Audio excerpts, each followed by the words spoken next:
The Mercy Protocol, the medical frigate Asclepius, drifted through the Epsilon sector.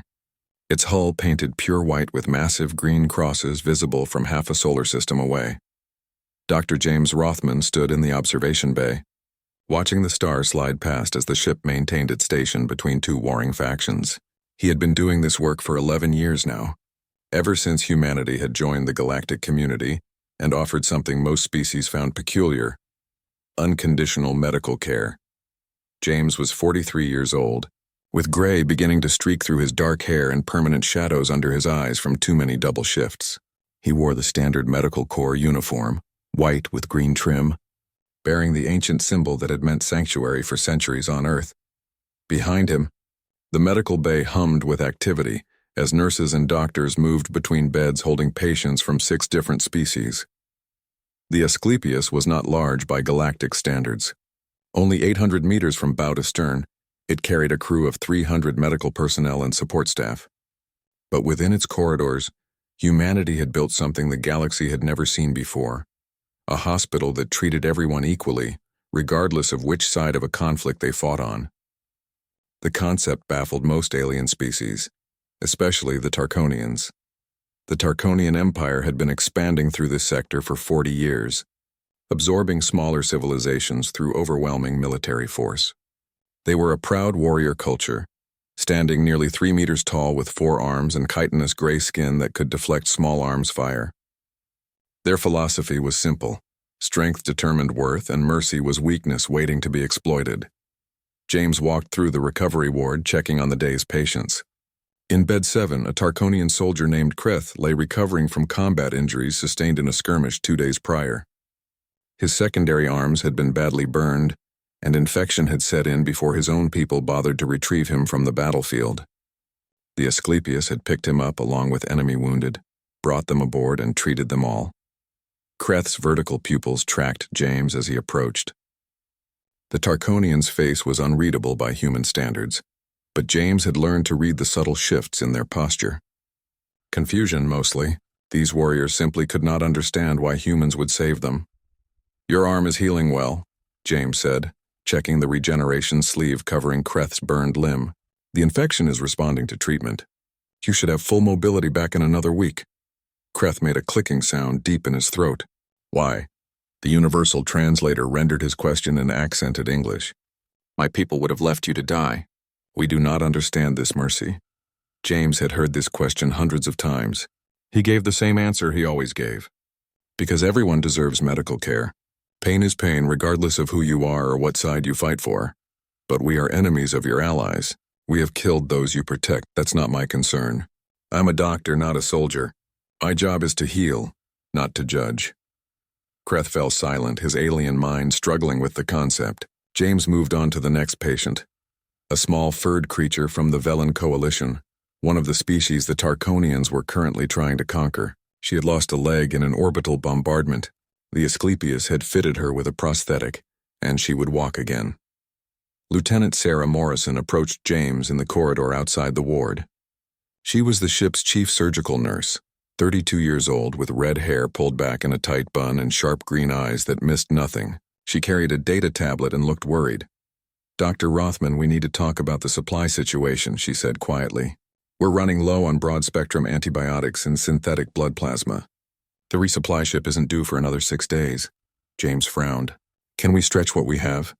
If we don't get any mass casualty events, maybe. But if another major battle breaks out..."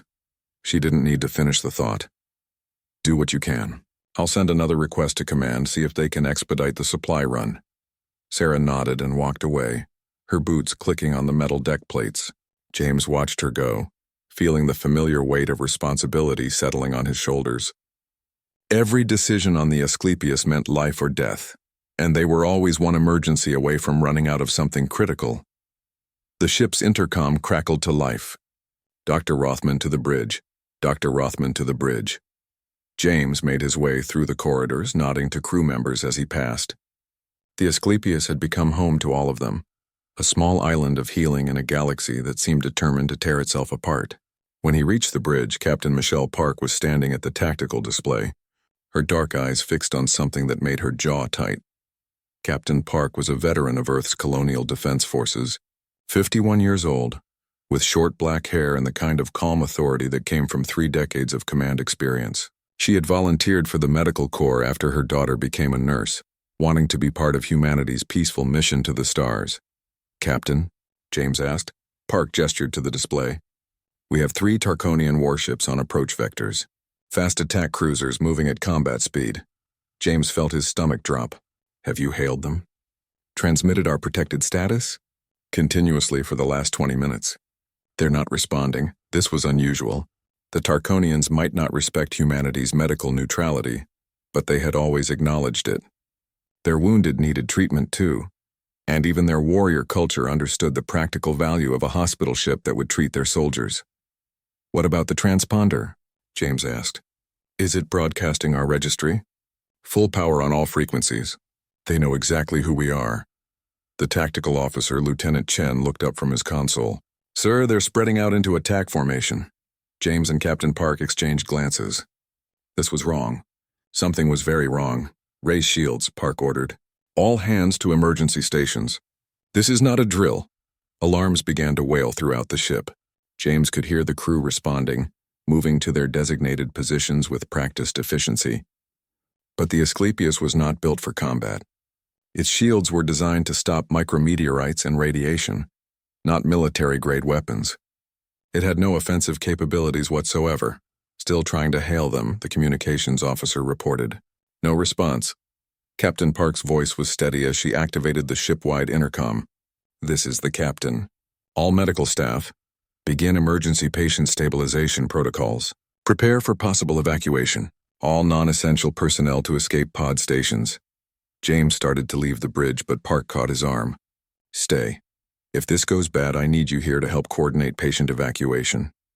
On the tactical display, the 3 Tarkonian warships had formed a perfect triangle around the Asclepius. It was a classic killbox formation. James had seen enough military briefings to recognize it. "One more time," Park said to communications. "Send everything. Our registry, our patient manifest, our protected status under every interstellar convention. Show them we're treating their wounded." The message went out. James watched the chronometer tick away seconds. 5, 10, 15. Then the response came, transmitted in clear English so there would be no misunderstanding. The voice was deep, mechanical, filtered through a Tarkonian translator. "Humanity's weakness spreads like disease through the galaxy. You teach our enemies that there is mercy in war. You teach them softness. This ends now. Incoming fire," Lieutenant Chen shouted. The first impact hit the Asclepius on the starboard side. The explosion tore through the outer hull and into Medical Bay 3. James was thrown against a bulkhead as the ship shuddered. Lights flickered. Somewhere deep in the ship, people were screaming, "Return fire!" Someone shouted, but Captain Park's voice cut through the chaos. "We have no weapons. Helm, evasive maneuvers. Get us out of here!" But the Asclepius was a medical frigate, not a warship. It was designed for stability and comfort, not speed or maneuverability. The helm officer did his best, but they were trapped in the kill box.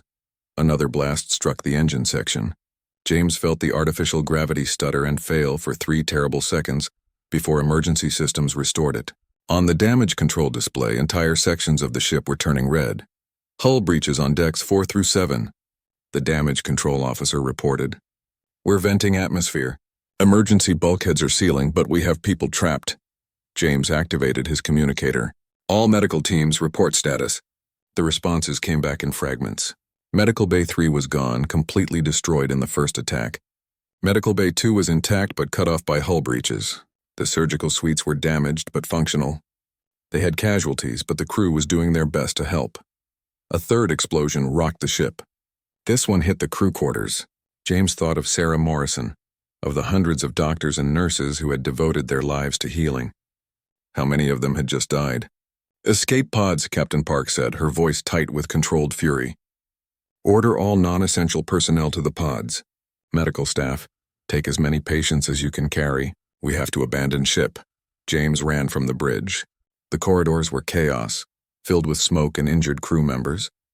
He found Sarah in Medical Bay 1, trying to help patients to their feet. Many of the wounded couldn't walk.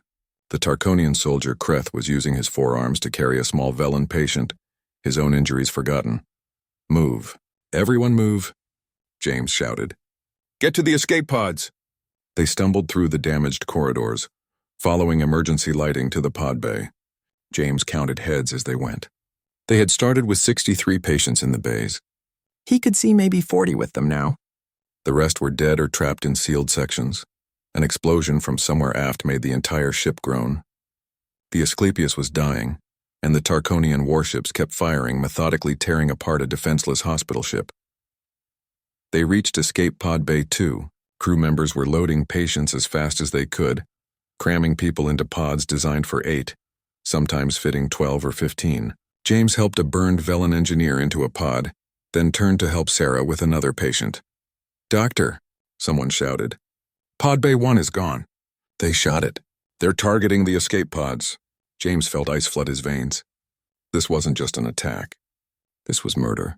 This was genocide. "Launch as many pods as we can." Captain Park's voice came over the intercom. "All pods, scatter pattern, maximum thrust. Don't group up. It's your only chance." The escape pod bay began launching. One by one, the small craft shot away from the dying Asclepius, scattering in all directions. James watched through a viewport as the Tarkonian warships tracked them with weapons.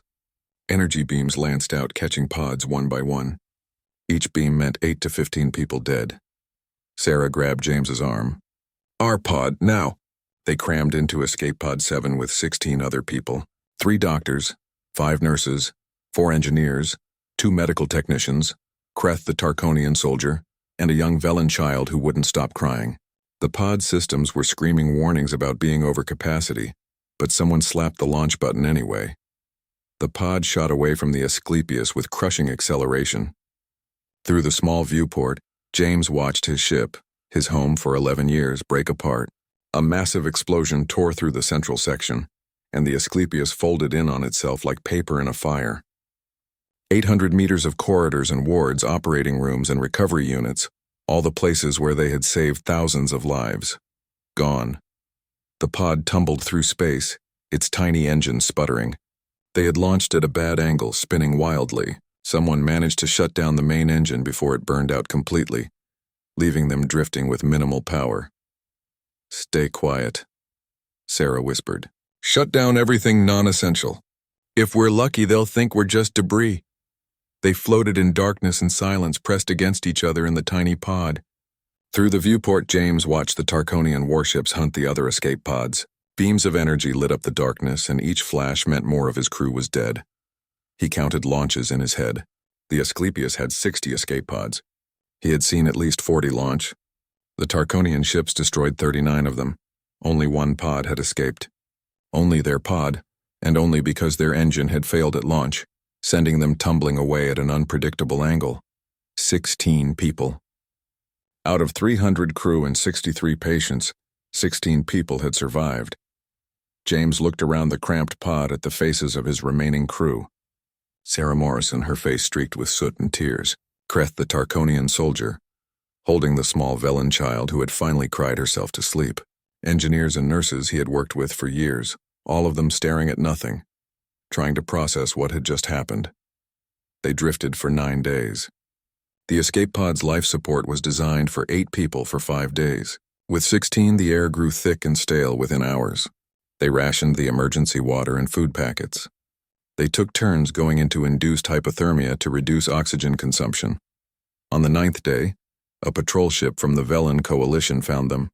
The captain, a grizzled veteran named Torth, looked sick when he opened the pod and saw how few had survived. 16, he said, his voice barely a whisper. Only 16. "By the ancestors, what have they done?" The patrol ship brought them to the nearest human outpost, a listening station called Gibraltar Point. By the time they arrived, the entire galaxy knew what had happened. The Tarkonian Empire had destroyed a hospital ship. They had murdered medical personnel. They had hunted escape pods like prey. James expected outrage. He expected the Galactic Council to respond with fury. Instead, he found careful diplomatic language. Regrettable incident. Violation of protocols. Formal protests. But no real condemnation. No consequences the galaxy didn't understand. To them, the Asclepius was just another ship. The 300 dead were just another casualty figure. They didn't grasp that something fundamental had been broken, but humans understood.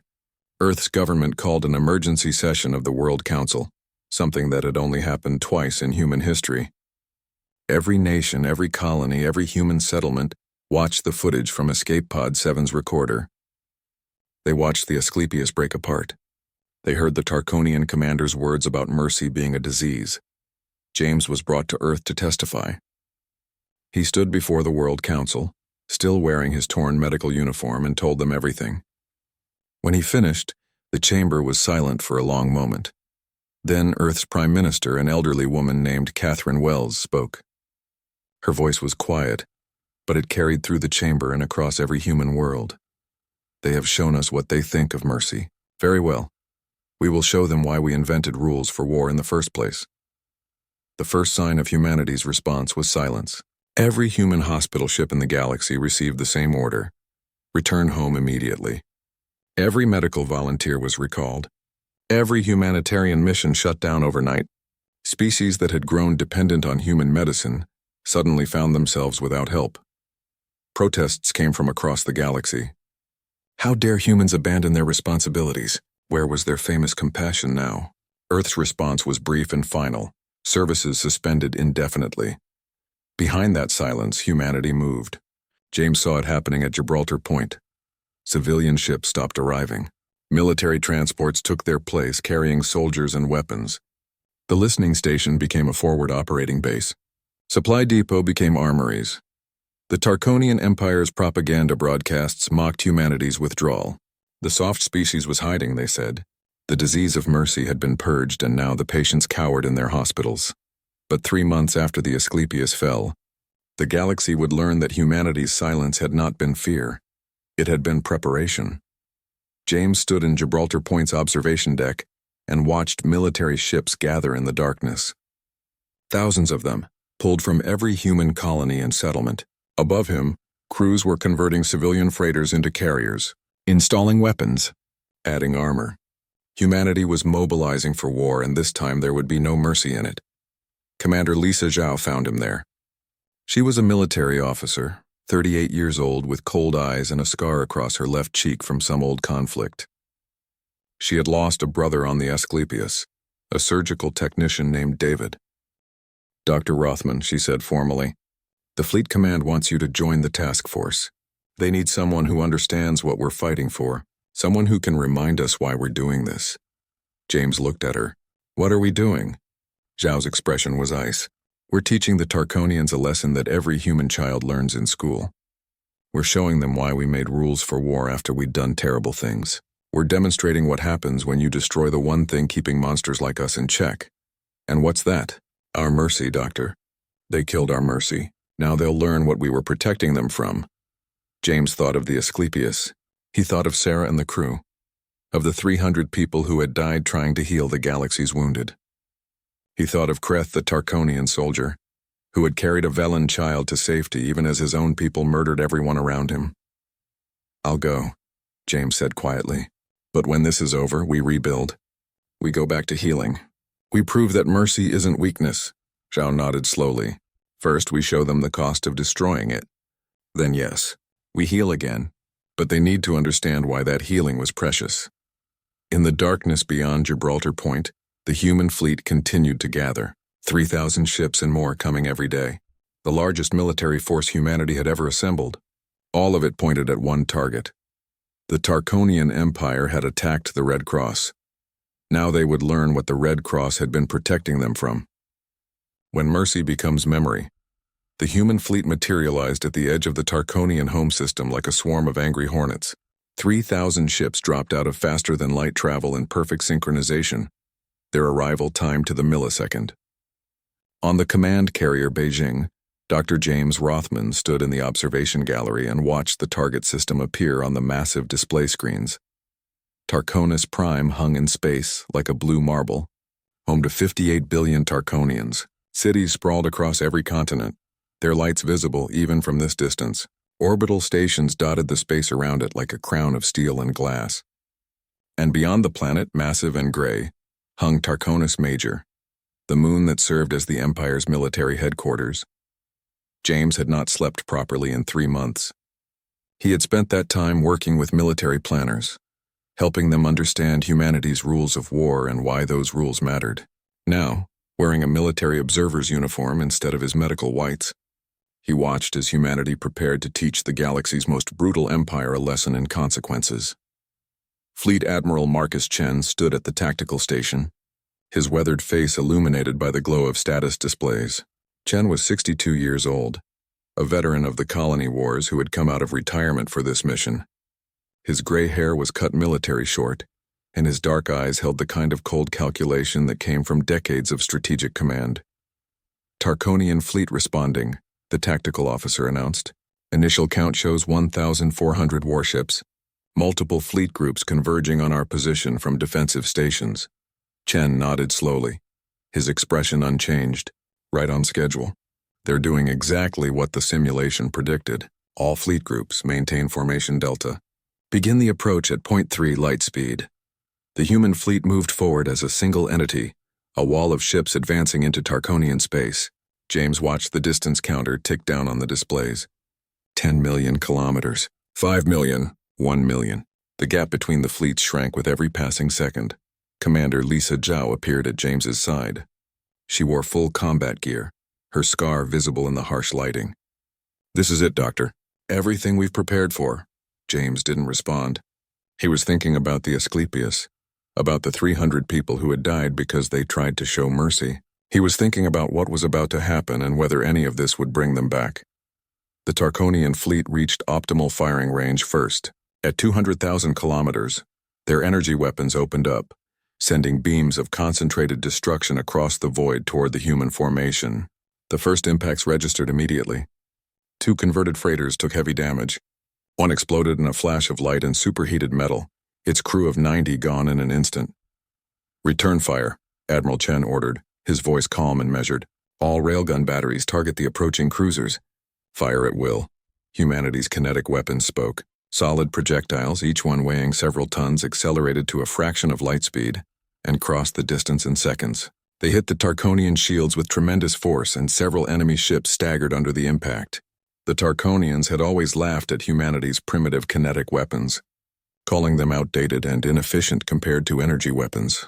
They stopped laughing when those projectiles started punching through their shields and tearing through their armor like paper. But this opening exchange was just a feint. The real battle plan was about to begin. "All ships execute Phase 2, Chen announced. "Ignore the enemy fleet. All weapons, all missiles, all firepower concentrates on Tarkonis Major. Target the military installations, command centers, and defensive platforms." James held his breath. This was the moment that would define everything. The human fleet simply stopped engaging the Tarkonian warships. Every ship, every weapon system, every missile battery redirected its fire toward the moon. 3,000 ships firing simultaneously at a single target. The effect on the Tarkonian fleet was immediate and profound. Their tactical doctrine had no answer for this. An enemy that ignored you to attack a secondary target made no sense by their understanding of warfare. You destroyed the threat first, then secured objectives. That was how civilized warfare worked. But humanity wasn't fighting a civilized war. "Tarkonian fleet is breaking formation," the tactical officer reported. "Multiple groups attempting to intercept our attacks on Tarkonis Major. Their command structure appears confused." "Good," Chen said. "That's exactly what we want. They have to choose between destroying us or defending their headquarters. Let's see what they value more." The Tarkonian commanders chose the moon. They had to. Tarkonis Major housed 40 million civilians, most of them family members of military personnel. It held the Empire's strategic planning centers, their fleet command, their military academies. Everything that made the Tarkonian Empire function as a military power lived on that moon, watching them abandon their attack formation to defend. Tarkonis Major was like watching a chess player sacrifice their queen to save their king. It was tactically sound but strategically devastating. "Launch fighter wings," Chen ordered. "All carriers deploy. Target any Tarkonian ships that get within weapons range of our main fleet. Everyone else keeps hitting the moon." From the converted carriers scattered throughout the human fleet, fighter craft poured into space. Small, fast ships crewed by pilots who had trained specifically for this mission. Their orders were simple: harass, distract, and keep the Tarkonian fleet too busy to mount an organized counterattack. James watched the battle unfold on the tactical displays. He couldn't understand all the military terminology and formations, but he could see the pattern. The Tarkonians were trying to fight the kind of battle they knew, the kind they had won 1,000 times before. The humans were fighting something entirely different. Missiles began impacting Tarkonis Major's shields. The moon had powerful defenses, designed to withstand assaults from multiple enemy fleets. But those defenses were never meant to face 3,000. Ships firing everything they had in a concentrated bombardment that refused to stop. Tarkonis Major shields, fluctuating, the tactical officer reported. They're trying to redistribute power, but the coverage is too broad. We're overwhelming their capacity. Strike teams, prepare for insertion, Chen said. Wing commanders, you are go for attack run. James knew what was coming next. He had helped plan it, though the memory made him feel sick. Commander Zhao led a squadron of heavily modified fighters, each one carrying specialized payloads designed by Earth's best military engineers. The mission was surgical, precise, and absolutely devastating in its implications. Shields down in Sector 9. Tactical called out. Window opening for 4 minutes. All strike wings, you have your go, Chen said. Execute Operation Dark Moon. Zhao's voice came over the command channel, steady despite the chaos around her. Strike leader to all wings. Follow my lead. Stay tight. Deliver payloads and get clear. James watched the fighter squadron dive toward Tarkonis Major. Tarkonian defensive platforms tracked them immediately, but the human fleet kept those platforms busy with sustained fire. Half of Zhao's squadron died in the first 15 seconds. Energy beams caught them, reduced them to expanding clouds of debris. But the rest made it through. 20 fighters reached the moon's surface and released their payloads. Not bombs, not nuclear weapons, something much more insidious. Electromagnetic pulse devices wrapped around seismic charges, designed to penetrate deep into the moon's infrastructure before detonating. The charges hit simultaneously across Tarkonis Major. Each one targeted a critical system, power distribution networks, communication hubs, military command facilities, defensive coordination centers. The conventional explosives were almost secondary. What mattered was the electromagnetic pulse that spread through every circuit, every power line, every computer system on the moon. In less than 5 seconds, a moon that housed 40 million people and served as the nerve center of an interstellar empire went completely dark. Every light went out. Every power grid failed. Every communication system shut down. Every life support system in the sealed military installation stopped functioning. The effect on the Tarkonian fleet was catastrophic. Individual ships kept fighting, but the unified command structure was gone. Ship captains couldn't talk to each other, couldn't receive orders, couldn't coordinate their movements. The Tarkonian Empire's greatest strength, their rigid military hierarchy, became their greatest weakness, and worse, far worse. Every commander in that fleet knew what was happening on Tarkonis Major right now. Their families were down there. Their children, their mates, their parents. 40 million people suddenly without power, without life support, without heat in the sections of underground military bunkers where temperatures would drop below freezing in minutes. People were dying. Their people, their families. Tarkonian fleet breaking off, the tactical officer reported. All groups moving to defensive positions around Tarkonis Major. They're abandoning the attack. Admiral Chen watched his display for a long moment. When he spoke, his voice carried the weight of deliberate choice. All ships hold position. Cease fire on the moon. Maintain weapons lock on both the planet and Tarkonis Major, but do not engage. Let them see we could finish this. The human fleet stopped firing. They held position just outside the Tarkonian defensive perimeter, weapons still charged and ready but silent. The message was clear. We could destroy you right now while you're disorganized and desperate. We choose not to. Open a channel, Chen ordered. All frequencies, maximum broadcast, every language in the Tarkonian database. The communications officer worked quickly.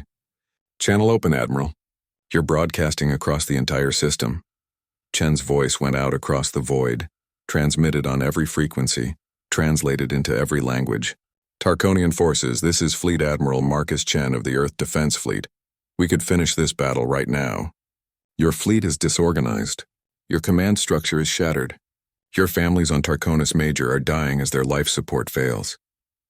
James listened to Chen's words and felt something cold settle in his chest. This was the moment. This was when humanity showed the galaxy what total war really meant. We could destroy your defensive fleet while it scrambles to help your families, Chen continued.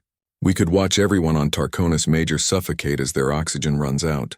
We could hunt down every escape pod that launches, just like you did to the Asclepius. We could show no mercy just as you showed none. Chen paused, letting the words sink in across the entire Tarkonian system. But we won't. Because we are not you. We remember what mercy means. We remember why our ancestors created rules for warfare after they had done terrible things. We remember what happens when civilized beings forget those rules. The bridge was silent except for the quiet hum of electronics. Every eye was on Admiral Chen. Instead, we offer terms. 3 demands, non-negotiable.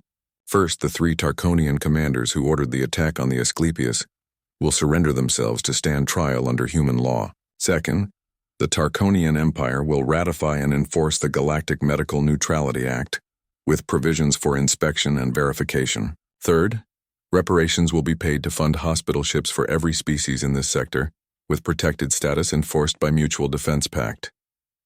James closed his eyes. The terms were harsh but not impossible. They demanded justice without genocide, accountability without annihilation. You have 1 hour to respond, Chen said. For every minute past that deadline, we will destroy 1 orbital platform around Tarkonis Prime. We will not restore power to Tarkonis Major until you agree to terms. Your people have approximately 4 hours of emergency oxygen remaining. Choose wisely. Choose whether your pride is worth more than their lives. The channel closed. The human fleet waited. James found himself standing next to Kreth, the Tarkonian soldier who had survived the Asclepius. Kreth had insisted on coming with the fleet, had volunteered to serve as a cultural advisor. Now he stared at the dark moon, where his species' military headquarters had gone silent. My clutch sister serves on Tarkonis Major, Kreth said quietly, his forearms hanging limp at his sides. Her offspring are there. 3 younglings not yet mature. I know, James said. That's why we're giving your commanders a choice. That's why we're not just destroying everything and everyone. Why? Kreth asked, the same question he had asked on the Asclepius. Why show mercy to us after what we did to you? James looked at the Tarkonian soldier, this alien warrior who had carried a Velen child to safety, even as his own people murdered everyone around them. Because that's who we are. We made rules for war after we'd broken them. We learned what happens when you throw away mercy and restraint. We became monsters once and we made sure we'd never forget what that cost us. But you could destroy us. Your fleet could wipe out this entire system. Yes, we could. That's the point. We're showing you what we're capable of when we take off the restraints. And then we're showing you why we put those restraints on in the first place. 47 minutes after Admiral Chen's ultimatum, the Tarkonian Empire responded. The transmission came from one of the surviving communication satellites patched through emergency power systems. Earth Fleet, this is Grand Marshal Theron of the Tarkonian High Command. We acknowledge your terms. We request immediate restoration of power to Tarkonis Major to prevent further civilian casualties. The 3 commanders responsible for the attack on your hospital ship will surrender themselves within the day. We will ratify the Medical Neutrality Act and pay the required reparations. The bridge crew remained silent, waiting for Admiral Chen's response. Grand Marshal Theron, Chen said, we will restore power to Tarkonis Major's life support systems immediately. Full power restoration will occur in stages as you comply with the terms. The commanders will surrender to neutral custody at the designated coordinates. Negotiations for the full treaty will begin within 48 hours. Chen gestured to his engineering officer. Send the power restoration codes to Tarkonis Major. Prioritize life support, medical facilities, and civilian sectors. Military systems stay dark until we have compliance on all terms. The engineering teams went to work. Within minutes, lights began flickering back on across Tarkonis Major. Not everywhere, not all at once, but enough. Enough to save the 40 million people who had been dying in the darkness. James watched it happen and felt tears on his face. They had done it. They had shown overwhelming force, demonstrated the capacity for total destruction, and then chosen restraint. They had taught the galaxy a lesson about humanity that no amount of hospital ships could have conveyed. Mercy backed by the willingness to destroy was not weakness. It was the most terrifying form of strength. Over the next 6 days, the Tarkonian Empire complied with every demand. The 3 commanders surrendered. Treaties were signed. Reparations were agreed upon. The Galactic Medical Neutrality Act was ratified with enforcement provisions that carried real consequences. And across the galaxy, other species watched and learned. Humanity would heal your wounded without question. Humanity would show mercy even to enemies. But if you attacked those who healed, if you turned mercy into a weapon, humanity would demonstrate exactly why they had created rules for war. Because humans knew what they were capable of when they stopped following those rules. 6 months after the Asclepius fell, James Rothman stood in a shipyard above Earth and watched the construction of a new hospital ship. They were calling it the Asclepius II, and it was larger than the original, better equipped, more capable. Commander Zhao stood beside him, her military uniform replaced by the white and green of the medical corps. She had volunteered to serve on the new ship, had given up her military career to become a nurse. Her brother David would have approved. "Do you think they'll attack us again?" Zhao asked. James shook his head. "No, they understand now. They understand that our mercy isn't weakness and our hospital ships aren't targets. They're warnings. They're reminders of what we could do if we chose to abandon the rules we made for ourselves. And if someone forgets, if another species decides to test us, then we'll teach them the same lesson. We'll show overwhelming force, demonstrate our capacity for destruction, and then show them why we choose restraint. We'll prove that mercy backed by strength is the most powerful force in the galaxy." The Asclepius X was nearly complete, its white hull gleaming in the light of Earth's sun. Soon it would launch, would carry doctors and nurses back into the war zones and disaster areas where they were needed. It would treat everyone equally, show mercy to all who needed healing, and everyone in the galaxy would know that attacking any human medical ship would bring consequences beyond imagination. The Red Cross still meant sanctuary. But now the galaxy understood what that sanctuary cost, and why it must never be violated again. James had lost 300 colleagues, 300 friends, 300 people who dedicated their lives to healing. But their deaths had not been meaningless. Their sacrifice had created something new, a galaxy where mercy was not just hoped for but guaranteed.